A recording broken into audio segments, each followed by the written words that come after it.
Kendala paling utama ketika awal memulai peternakan ayam kampung biasanya itu adalah modal, terutama modal untuk pembuatan kandang. Sebenarnya ada cara yang cukup sederhana teman-teman, cara untuk mengelola modal yang minim supaya ternak ayam kampung tetap berjalan lancar. Misal kita punya modal 300.000, kira-kira itu cukup atau tidak untuk memulai ternak ayam kampung?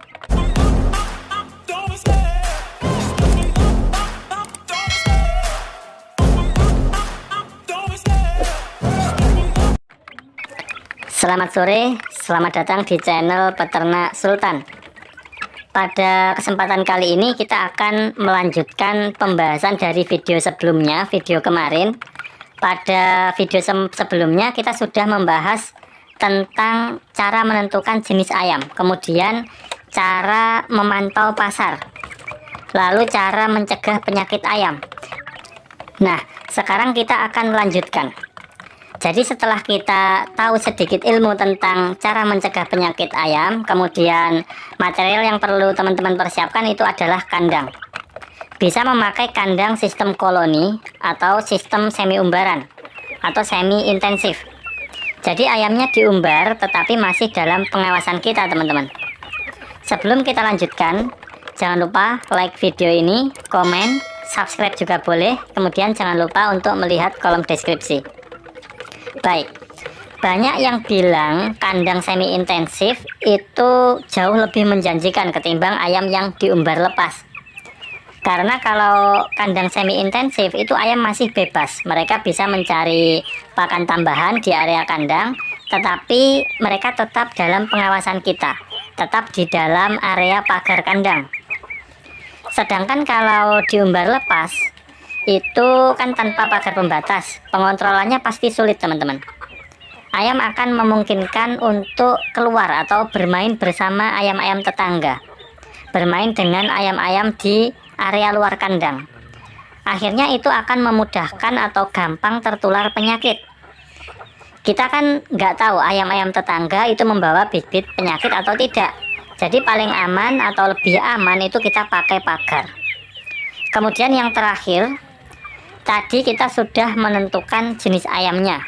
Bukan tadi ya, kita sudah bahas kemarin. Kemarin kita sudah tentukan jenis ayamnya. Sekarang kita tentukan berapa jumlahnya. Berapa jumlah ayam yang layak untuk dipelihara di awal. Lalu sebaiknya beli anakan atau beli indukan dulu. Sebenarnya ini sudah pernah kita bahas.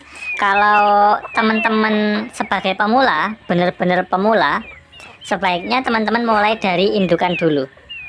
Karena persentase tingkat kematian dari indukan itu jauh lebih kecil dibandingkan ketika kita memelihara DOC. Ayam dewasa ini relatif lebih kebal terhadap penyakit, daya tahan tubuhnya lebih kuat. Sedangkan DOC itu sangat rentan sekali, mereka gampang sakit dan gampang mati.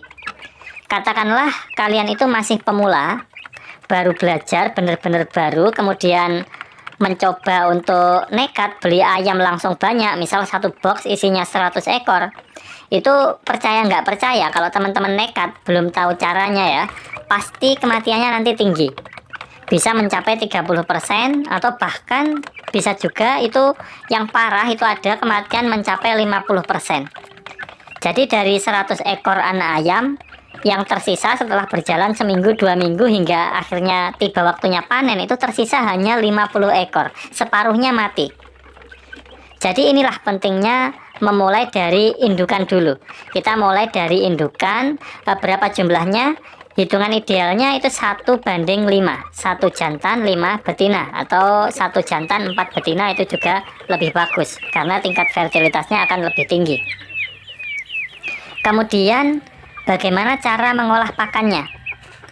Kami sarankan teman-teman langsung memulai dulu. Nanti kalau teman-teman sudah praktek, teman-teman akan pandai sendiri di dalam mengolah pakan alternatif.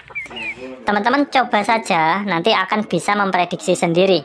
Oh, kalau diberi pakan ini, ternyata dengan komposisi sekian, hasilnya ternyata produksi telurnya jelek. Kemudian teman-teman coba pakan jenis yang lainnya, bahan yang lain dengan komposisi sekian, ternyata kok hasil telurnya bagus. Nah, berarti itu racikan pakannya sudah bagus, berarti bisa dipertahankan racikannya. Tapi kalau hasil produksi telurnya itu ternyata di bawah 50%, produksi telurnya terlalu sedikit, berarti ini ada yang perlu diperbaiki. Pakannya mungkin nutrisinya masih kurang lengkap, atau proteinnya mungkin kurang dan sebagainya.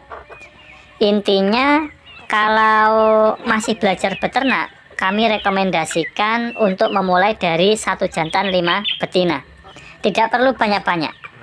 Mulai dari sedikit saja, langsung terjun ke lapangan. Sambil praktek kita sambil belajar memahami hal-hal baru, memahami ilmu-ilmu dalam beternak. Nanti kita akan tahu sendiri teman-teman. Oh, ternyata mengolah pakan itu seperti ini. Oh, ternyata merawat DOC itu begitu. Oh, ternyata indukan ayam itu harus dibeginikan dan seterusnya. Jangan sampai kita tergiur untuk mendapatkan untung yang besar dengan cara yang instan. Akhirnya langsung nekat semua modal kita investasikan, atau bahkan ada juga yang sampai nyari pinjaman. Pinjam ke bank sekian juta, akhirnya setelah ternaknya jalan ternyata kok malah buntung, malah rugi. Ayamnya ludes, malah bangkrut, kan kasihan. Jadi saran kami, kalau memang modalnya itu masih sangat minim, teman-teman tetap menggunakan metode konvensional dulu. Indukan dibiarkan angkrem, tidak perlu pakai mesin tetas dulu. Kemudian DOC juga dibiarkan dipelihara bersama indukannya dulu. Kalau masih belajar, seperti itu saja dulu teman-teman. Sambil kita ternak santai gitu, sambil kita belajar cara olah pakan. Nanti kalau sudah semakin mahir, semakin ahli di dalam mengolah pakan, barulah kita tingkatkan produksi telurnya. Kita tingkatkan dengan memakai mesin tetas, dan masih banyak lagi cara-cara yang lain untuk meningkatkan produksi. Oke, kembali ke masalah awal.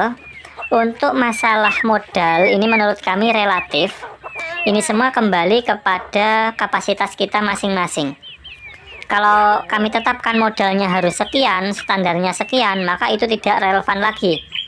Karena belum tentu kami bilang modal minim, mungkin modalnya katakanlah 300.000, tapi ternyata ada beberapa teman kita, kami yakin pasti ada, mereka itu akan mengatakan bahwa 300.000 itu bukan modal yang minim, itu sudah cukup besar. Jadi untuk modal disesuaikan saja dengan kapasitas kita, dengan kemampuan kita. Kalau punyanya mampu untuk beli ayam sepasang, ya sudah, pelihara sepasang dulu. Teman-teman rawat baik-baik, nanti dari sepasang itulah akan berkembang menjadi lebih banyak. Jadi prinsipnya beternak itu sederhana. Menurut kami yang paling penting praktek dulu, mulai dari sedikit dulu, mulai dari apa yang kita punya. Sambil kita terus belajar, kita bisa belajar dari YouTube, bisa tanya ke peternak lain yang ada di daerah kita. Kemudian kita bisa coba aplikasikan di kandang kita aplikasikan dari populasi sedikit. Misal nih kita punya ayam 10 ekor, maka kita coba praktekkan metode yang baru kita dapat ini ke 4 ekor ayam atau ke 5 ekor ayam. Praktekkan itu metodenya bagus atau tidak, yang kita dapatkan dari YouTube itu.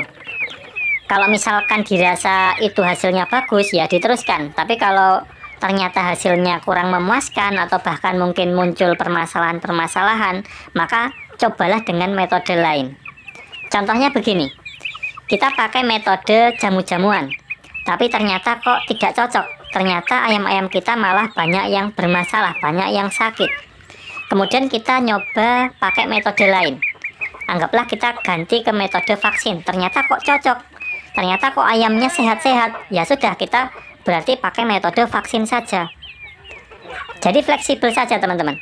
Nggak perlu kita memaksakan sebuah metode, tetapi pakailah metode yang cocok, pakailah metode yang sesuai dengan kandang kita masing-masing.